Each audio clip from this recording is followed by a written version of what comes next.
for today's vlog is maglalatag po ako dito. And so, let's go. Kunin na po natin yung higaan.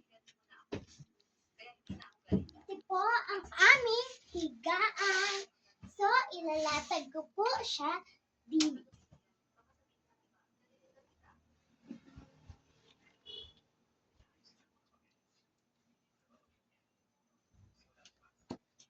Basta po talaga kami maglatag.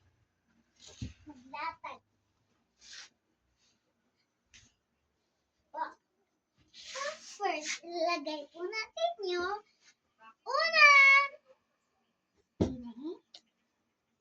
Yung second na unan.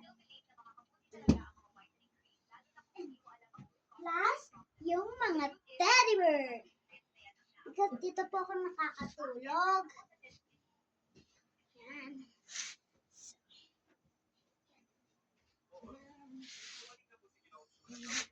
Dito po kasi nakatulog dito. So, look na pa!